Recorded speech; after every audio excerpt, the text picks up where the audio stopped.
j'ai réuni les 10 meilleurs webtoons que j'ai lus, les plus surprenants, ceux qui m'ont le plus marqué pour en faire un top 10 des meilleurs webtoons all time. Donc bien entendu, ce n'est pas forcément objectif, ce sont juste mes goûts à l'heure d'aujourd'hui. Avant de commencer, mention honorable à Une Ordinary que je viens à peine de commencer, mais c'est déjà un des meilleurs webtoons que j'ai lu. Et maintenant, en 10e position, je commencerai par Humber Knight avec son protagoniste incroyable. D'un côté, le concept de surpasser pour son frère, le protagoniste qui n'est pas OP, il est juste intelligent, je trouve ça assez original, donc juste pour ça, je le mettrai dans mon top 10. Pour la 9e place, j'avais récemment parlé de Sang et Papillons, bien que ma vidéo se soit malheureusement fait ban. Mais c'est littéralement un des webtoons courts les plus efficaces que j'ai lu. Tout s'enchaîne, c'est juste trop bien. Et comparé à certaines œuvres, certes c'est rapide, mais au moins il y a un vrai fond. Pour ce qui est de la 8e place, je suis obligé de parler de Sword Shield, un webtoon super beau qui m'a fait énormément penser aux œuvres de Miyazaki. En plus de ça, l'œuvre a tellement de potentiel comme elle est encore en cours, donc si vous n'avez pas lu ce webtoon, s'il vous plaît, allez le regarder, ça mérite beaucoup plus. Bon, maintenant arrivent les problèmes, je suis obligé de mettre lecteur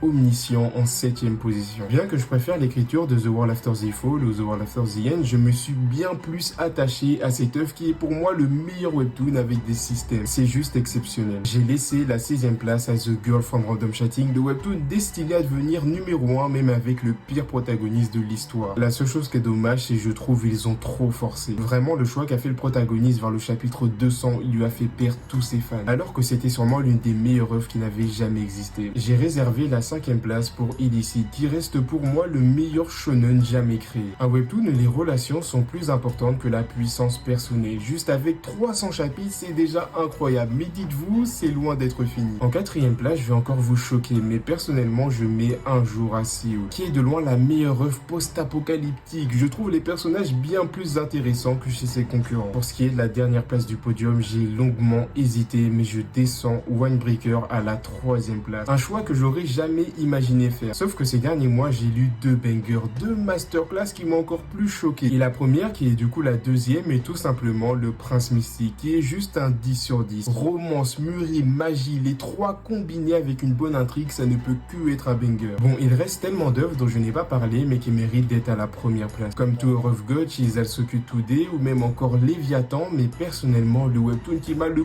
plus marqué restera Promise on Overshield, ou plutôt Nanyok. C'est un 10 sur 10, sans faute, le meilleur webtoon de l'histoire. Mon seul regret, c'est qu'il soit trop court. 104 chapitres pour ce genre d'œuvre, ce n'est pas assez. Donc si vous ne l'avez pas vu, foncez, car vous ne pourrez être déçus.